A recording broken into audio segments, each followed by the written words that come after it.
Good morning, listeners. This is Vijay Merchant, Shekhar Suman reporting from Banquet Stadium, Bombay. What a bright sun shining and what a rain raining. Very wet rain. दोस्तों, वैसे तो hockey हमारा राष्ट्रीय खेल है, पर किसी भी बच्चे से पूछो what is our national game तो कहेगा क्रिकेट। घर में राशन का डब्बा भले ही खाली हो, लेकिन घर का कोना कोना क्रिकेट के सामान से जरूर भरा होगा। इसलिए आज हम अपने दर्शकों को मिलाने जा रहे हैं भारत के मशहूर क्रिकेटर मक्खन सिंह संधू से। Give him a beat. Hi everybody. I'm Makhan Singh ji Sandhu. Hi Makhan Singh Sandhu जी। माशाल्लाह, आप तो पूरे गेटअप में हैं। कहीं नेट प्रैक्टिस के लिए जा रहे हैं क्या? ओ ना जी ना, मैं तो मॉडलिंग करने जा रहे हैं। Eat cricket, sleep cricket, drink only lassi the glass.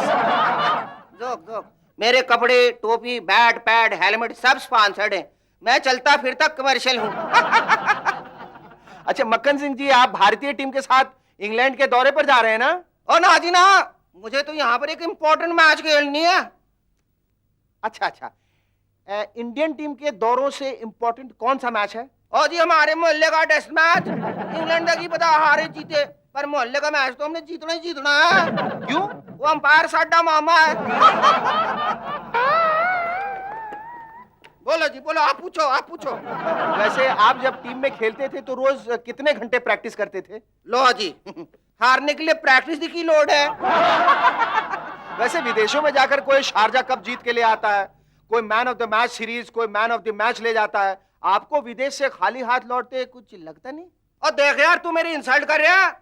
कौन कहता मैं खाली हाथ लौटा हूं? मैं वीसीआर ला, वीडियो ला, कैमरा ला, गोल्ड चेन ला, घड़ी ला। ओ सॉरी शेखर, मैं शूटिंग पर लेट हो रहा। बाय। ये क्रिकेट की कमेंट्री करने वाले सबसे अच्छा तो यही खेल लेते हैं। वेंकटेश प्रसाद की बहुत अच्छी गेंद ऑफ और मिडिल स्टंप पर जावेद मियांदाद अगर जरा सा बल्ला उठा लेता तो यकीनन आउट हो जाते। अरे भाई, क्यों उठा देता वो बल्ला? अगर वो बल्ला उठा देता तो लोग उसका जनाजा नहीं उठा देते। आपको पता है इंडिया पाकिस्तान के सबसे ज्यादा क्रिकेट मैच कहां पर ड्रॉ हुए हैं? फैसलाबाद। आजकल सुना है क्रिकेट मैच भी फिक्स होने लगे हैं। लोग बैटिंग पे नहीं, बैटिंग पे ज्यादा ध्यान देने लगे।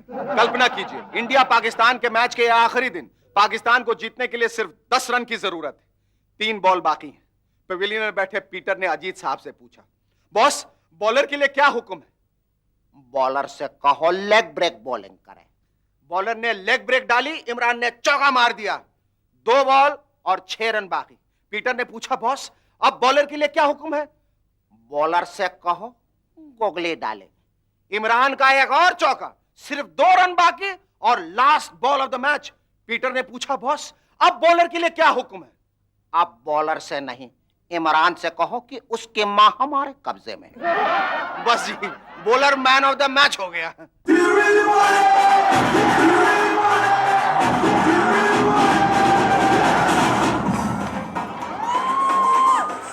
सारी दुनिया में इस वक्त वर्ल्ड कप सॉकर का तहलका मचा हुआ है। फुटबॉल का मुझे बचपन से बड़ा शौक है। स्कूल की फुटबॉल टीम में मैं हाफ बैक था और पढ़ाई में फुल बैक। मक्खन फुटबॉल का जबरदस्त फैन है और अच्छा खिलाड़ी भी। वर्ल्ड कप देखने में मग्न मक्खन से उसकी बीवी कहने लगी, तुम फुटबॉल को इतना प्यार करते हो कि तुमको यह भी याद नहीं हमारी शादी कब हुई थी। मक्खन बोला, ओ सोनिया, बिल्कुल याद है, उस दिन हॉलैंड ने अर्जेंटीना को हराया थी।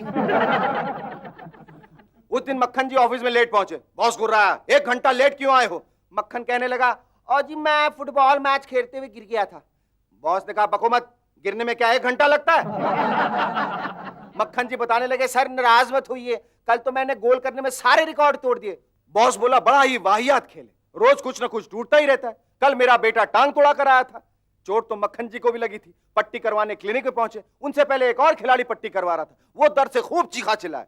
और जब मक्खन जी की बारी आई तो उन्होंने चुपचाप पट्टी बंधवा ली। डॉक्टर ने उनकी तारीफ करते हुए कहा, देखा ये है असली खिलाड़ी, कितनी सहन शक्ति है, बिना उफ किए पट्टी बंधवा ली। मक्खन बोला, जनाब गाली है कि मैंने इसकी चीख पुकार से डर के अपने चोट वाले पैर पे नहीं, अच्छे वाले पैर पे पट्टी बंधवाई है। मक्खन जी तो फुटबॉल से घायल होते हैं, पर हमारा भदू तो कमाल है, अखियों से ही घायल हो जाता है। हॉकी के वर्ल्ड चैंपियन थे। उन दिनों लोग ध्यानचंद जी की हॉकी को बड़े ध्यान से देखते थे कि इसमें कोई चुंबक या मैग्नेट वगैरह तो नहीं लगी कि बॉल छूटती ही नहीं। मैं भी ध्यानचंद बन गया। देखो जी, कोई मैग्नेट नहीं, रहने दो, ये अच्छे खिलाड़ियों की निशानी है। वैसे ध्यानचंद जी ने संन्यास लिया तो लोगों का ध्यान भी हॉकी से चला गया। भदू कहता है, शेखर भाई ये हॉकी खेलने वाले ओलंपिक हारने को ही जाते हैं न, तो मेरे को क्यों नहीं लेके जाते? मैं खेलूंगा तो भी हारेंगे, मेरा फॉरेन टूर तो कम से कम हो जाएगा। उस दिन एक Netaji inter university hockey final में प्राइज डिस्ट्रीब्यूशन के लिए आए। बोले, बड़े अफसोस की बात है कि इतना बड़े देश में सिर्फ 2 हॉकी टीमें फाइनल में पहुंची। वही नेताजी जब इंटर यूनिवर्सिटी फुटबॉल फाइनल में प्राइज डिस्ट्रीब्यूशन के लिए पहुंचे तो कहने लगा, आज का यह खेल देखकर हमको विश्वास हो गया कि हमारा भारत देश बहुत गरीब है भाई। देखिए ना, एक फुटबॉल के पीछे 22-22 को खिलाड़ी लड़ झगड़ रहे हैं। हम वादा करता हूं कि अगली 5 वर्षीय योजना में एक ऐसी योजना बनाऊंगा जिसमें हर एक खिलाड़ी के लिए अलग अलग फुटबॉल की व्यवस्था होगी। जय हिंद। बहुत रोना आ रहा भाई। दरअसल हमारे यहाँ टैलेंट की कमी नहीं है, सुविधाओं की कमी है। बहुत से खिलाड़ियों से ज्यादा तो हॉकी स्टिक मजबूत नजर आती है। और हो भी क्यों ना, जिस देश में दूध दही की नदियां बहती थी वहां आजकल दूध छोटी छोटी बोतलों और प्लास्टिक की थैलियों में आता है। कुछ दिन बाद दूध के इंजेक्शन मिला करेंगे, केमिस्ट की दुकान से लाओ और बच्चों को लगा दो। सबसे बढ़िया अपना देसी खेल है कबड्डी। कबड्डी के हम इंटरनेशनल चैंपियन हैं क्योंकि बाकी देश खेलते ही नहीं। हमारी जान पहचान के एक कबड्डी प्लेयर की शादी हो गई। कुछ दिन बाद उसकी श्रीमती जी शिकायत करने लगी, मैं तो कबड्डी प्लेयर से शादी करके पछताई। बेडरूम में बड़े जोश में तू तू तू तू तू तू तू तू तू करके आते हैं और सिर्फ मुझे छू के चले जाते। एक दिन मैं और भदू शतरंज खेल रहे थे, तभी मक्खन वहां आ गया। कहने लगा, यार मुझे भी खिला। मैंने पूछा, तुझे शतरंज खेलनी आती है? बोला, ले मेरा तो कुत्ता भी शतरंज खेलता है। मैंने कहा, फिर तो हमेशा तू ही जीतता होगा। बोला, ना कभी कभी कुत्ता भी जीत जाता है। मक्खन सिंह तैराकी का चैंपियन था।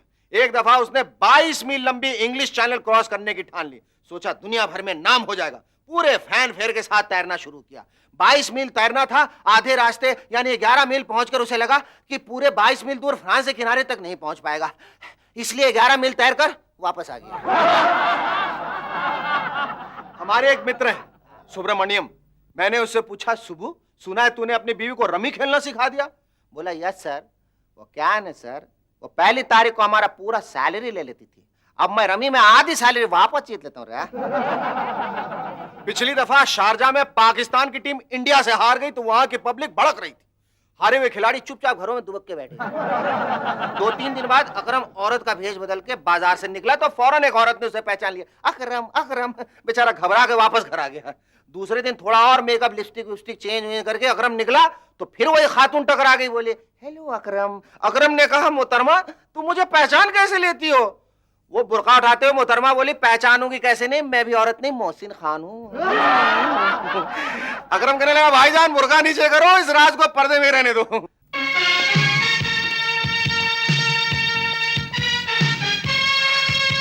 दुनिया में खेलों का सबसे बड़ा इवेंट है ओलंपिक्स। पिछली दफा ओलंपिक से लौटी पीटी उषा और वत्सम्मा से मैंने पूछा, आप लोग रेस में पीछे कैसे रह गए? बोली, क्या करें शेखर भाई, हमारा ट्रेनिंग कैंप लखनऊ में था। हमने बड़ी तमीज से पीछे आने वाले से कहा, पहले आ। वैसे पीटी उषा और वत्सम्मा से इंस्पायर होकर भदू को भी दौड़ का शौक हो गया। मैंने उसे समझाया, देख भदू, इसके लिए तुझे रोज एक निश्चित दूरी तक दौड़ने की प्रैक्टिस करनी पड़ेगी। पूछने लगा, कितनी दूरी तक? मैंने टालने की गरज से दूर एक लाल बत्ती की तरफ इशारा करते हुए कहा, उस लाल बत्ती तक। भदू दौड़ लिया और फिर महीने भर बाद मिला। मैंने पूछा, कहां गायब हो गया था? बोला, शेखर भाई आपने तो वो लाल बत्ती तक दौड़ने को बोला था ना। वो लाल बत्ती एक ट्रक की बैकलाइट थी और ट्रक आसाम जा रहा था। अपने मक्खन जी का पेट इतना बड़ा है, डॉक्टर ने उन्हें सलाह दी, गोल्फ खेला करो। अगले दिन डॉक्टर से आके कहने लगा, डॉक्टर साहब कुछ और बताओ, गोल्फ की बॉल नजदीक रखता हूं तो दिखाई नहीं देती और दूर रखता हूं तो हिट नहीं कर पाता। डॉक्टर कहने लगा, मक्खन तेरा क्या होगा? ओलंपिक गेम्स में भारत को कभी गोल्ड मेडल नहीं मिलता है, लोग इसी बात से परेशान रहते हैं। अरे भाई, हमारे यहाँ कहावत है, पढ़ोगे लिखोगे होगे नवाब और खेलोगे कूदोगे होगे खराब। हमको खेल कूद कर जानबूझकर खराब नहीं बनना है। ओलंपिक में तीरंदाजी के कंपटीशन होते हैं, वहां एकलव्य जैसा कोई तीरंदाज है या पृथ्वीराज चौहान जैसा शब्दों पर तीर चलाने वाला कोई है? नौका चलाने में हमारे केवट के मुकाबले कोई है? वेट लिफ्टिंग में लोग हिलते कांपते 200-300 किलो उठाते हैं। हमारे श्री कृष्ण ने छोटी उंगली पर गोवर्धन पर्वत उठा लिया था। गोला फेंकना या जैवलिन थ्रो में जरा सा गोला, ये छोटा छोटा गोला उठाकर फेंक देते हैं, खुश हो जाते हैं। हमारा भीम हाथियों को सूंड से घुमाकर मीलों दूर फेंक देता था। बोरीवली फेंकता था, कांदीवली हाथी आगे गिरता था। बात करते हैं। पोल वॉल्ट या हाई जंप में हनुमान जी के टक्कर का कोई है? एक छलांग में समुंदर पार कर गए थे। जय जय जय हनुमान को साई कृपा करो गुरुदेव की नाय। बोल सियापति रामचंद्र की जय। रहा सवाल गोल्ड मेडल्स का, तो 2-4 गोल्ड मेडल से क्या फर्क पड़ता है? हमारे यहाँ तो हर साल टनों सोना स्मगल होकर आता है। जी हाँ, पीटी उषा या प्रकाश पादुकोण के बदले इंडिया किसी रिप्यूटेड स्मगलर ओलंपिक में भेज देते तो सारे गोल्ड और सिल्वर मेडल ले आते, क्योंकि हारी हुई बाजी जीतना हमें आता है। जी बात करते।